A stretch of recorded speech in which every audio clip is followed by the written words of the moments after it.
Hi everyone, welcome back to our channel. In today's video, I'm going to show you how to get the Binance card. So let's get started. First of all, find the Binance app on your home screen. Now open it. After opening the app, here you can find the star button at the top. Simply select it. After that, here you can find the option of more services. Simply select it. Then scroll to your right here, and then here you can find the option of finance.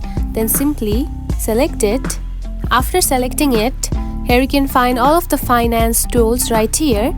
Now find the option of Binance card. And if you don't have it, it is probably not available on your region. And if you got the Binance card tool, it means it is available on your region or place, and you can simply request the Binance app to get the Binance card. And that's it. This is how you can get the Binance card on the Binance app. If you found this video helpful, don't forget to like and subscribe for more tips. Thanks for watching.